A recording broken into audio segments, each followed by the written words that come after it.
ನಮಸ್ಕಾರ ಸ್ನೇಹಿತರೆ, ಪ್ರತಿಯೊಬ್ಬರ ಮನಸ್ಥಿತಿಯಲ್ಲೂ ಕೂಡ ನಾನು ಅನ್ನೋ ಒಂದು ಭಾವನೆ ಇದ್ದೇ ಇರುತ್ತೆ. ಕೆಲವರಲ್ಲಿ ಕಡಿಮೆ ಇರುತ್ತೆ, ಕೆಲವರಲ್ಲಿ ಅಧಿಕ ಇರುತ್ತೆ.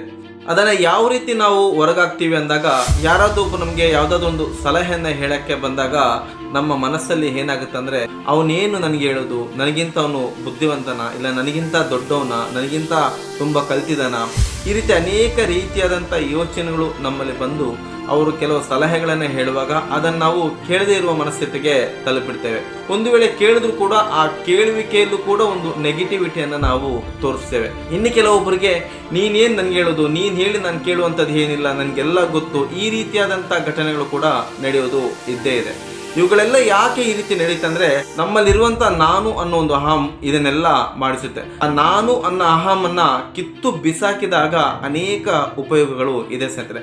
ಕ್ರಿಕೆಟ್ನ ದೇವರಂತಾನೆ ಕರೆಯಲ್ಪಡುವಂಥ ಸಚಿನ್ ತೆಂಡೂಲ್ಕರ್ ಅವರು ಒಂದು ಹೋಟೆಲ್ಗೆ ಹೋಗ್ತಾರೆ.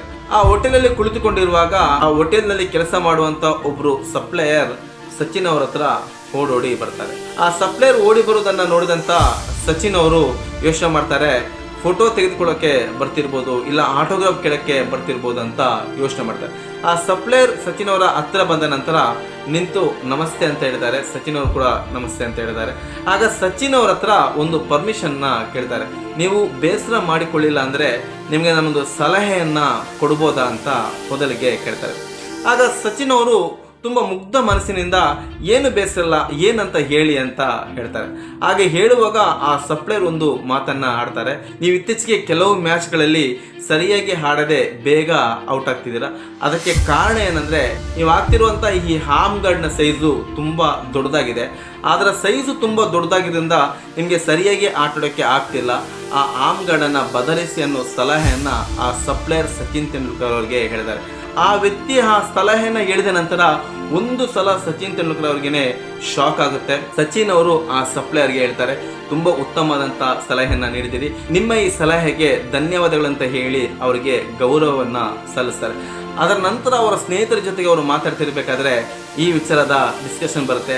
ಆಗ ಸಚಿನ್ ತೆಂಡೂಲ್ಕರ್ ಅವರೇ ಒಪ್ಕೊಳ್ತಾರೆ, ಈ ವಿಚಾರ ನನ್ನ ಮನಸ್ಸಿನಲ್ಲಿ ತುಂಬ ಕೊರಿತಿತ್ತು, ಆದರೆ ಇದನ್ನು ಯಾರ ಜೊತೆ ನಾನು ಡಿಸ್ಕಸ್ ಮಾಡೋದಂತ ಯೋಚನೆ ಮಾಡ್ತಿದ್ದೆ. ಆ ಸಮಯದಲ್ಲಿ ಆ ಹೋಟೆಲ್ನ ಸಪ್ಲೈಯರ್ ಬಂದು ಈ ರೀತಿಯಾದಂಥ ಒಂದು ಸಲಹೆಯನ್ನು ಕೊಟ್ಟ, ಅದು ಉತ್ತಮವಾದಂಥ ಸಲಹೆ ಆಗಿತ್ತು ಅಂತ ಅವರ ಸ್ನೇಹಿತರ ಬಳಿ ಮಾತಾಡಿಕೊಳ್ಳುವಾಗ ಇದರ ಬಗ್ಗೆ ಹೇಳ್ತಾರೆ.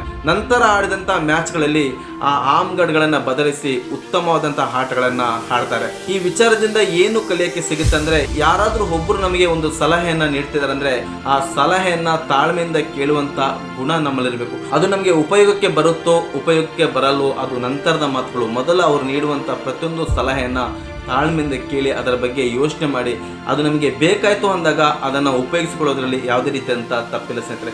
ದೇವರು ಯಾವ ರೂಪದಲ್ಲಾದರೂ ಬಂದು ಯಾರ ಮೂಲಕವಾದರೂ ಕೂಡ ನಮಗೆ ಉಪಯೋಗ ಆಗುವಂಥ ಸಲಹೆಗಳನ್ನು ನೀಡ್ತಾನೆ ಅನ್ನೋದಕ್ಕೆ ಇದು ಕೂಡ ಒಂದು ಉದಾಹರಣೆ ಸ್ನೇಹಿತರೆ. ಯಾರೇ ಆಗಲಿ, ಚಿಕ್ಕವರೇ ಆಗಲಿ, ದೊಡ್ಡವರೇ ಆಗಲಿ, ವಿದ್ಯೆಯನ್ನು ಕಲಿತವರಾಗಲಿ, ವಿದ್ಯೆ ಇಲ್ಲದವರೇ ಆಗಲಿ, ಜ್ಞಾನಿಗಳೇ ಆಗಲಿ, ಜ್ಞಾನ ಇಲ್ಲದವರೇ ಆಗಲಿ, ಯಾರೇ ಆಗಲಿ, ಯಾವುದಾದ್ರೂ ಒಂದು ವಿಚಾರವನ್ನು ನಮಗೆ ಹೇಳಿದಾಗ ಆ ವಿಚಾರವನ್ನು ತಾಳ್ಮೆಯಿಂದ ಕೇಳುವುದರಿಂದ ಯಾವುದೇ ರೀತಿಯಾದಂಥ ನಷ್ಟ ನಮಗಾಗಲ್ಲ. ವಿಡಿಯೋವನ್ನು ಪೂರ್ತಿ ನೋಡಿದಂಥ ಸಮಸ್ತ ಕನ್ನಡಿಗರಿಗೆ ಧನ್ಯವಾದವನ್ನು ಸಲ್ಲಿಸುತ್ತಾ ಇಂಥ ಅನೇಕ ಉತ್ತಮವಾದಂಥ ವಿಚಾರಗಳನ್ನು ಈ ಚಾನಲ್ ತಿಳಿಸಬರ್ತೀನಿ. ದಯವಿಟ್ಟು ಚಾನಲ್ನ ಸಬ್ಸ್ಕ್ರೈಬ್ ಮಾಡಿ. ಈ ವಿಡಿಯೋ ಇಷ್ಟ ಆಯ್ತು ಅಂದರೆ ಲೈಕ್ ಮಾಡಿ, ಶೇರ್ ಮಾಡಿ. ಮತ್ತೆ ಮುಂದಿನ ಸಂಚಿಕೆಯಲ್ಲಿ ಇನ್ನೊಂದು ಉತ್ತಮವಾದಂಥ ವಿಚಾರದೊಂದಿಗೆ ನಿಮ್ಮ ಮುಂದೆ ಬರ್ತೀನಿ. ಅಲ್ಲಿವರೆಗೂ ನಮಸ್ಕಾರ ಸ್ನೇಹಿತರೆ.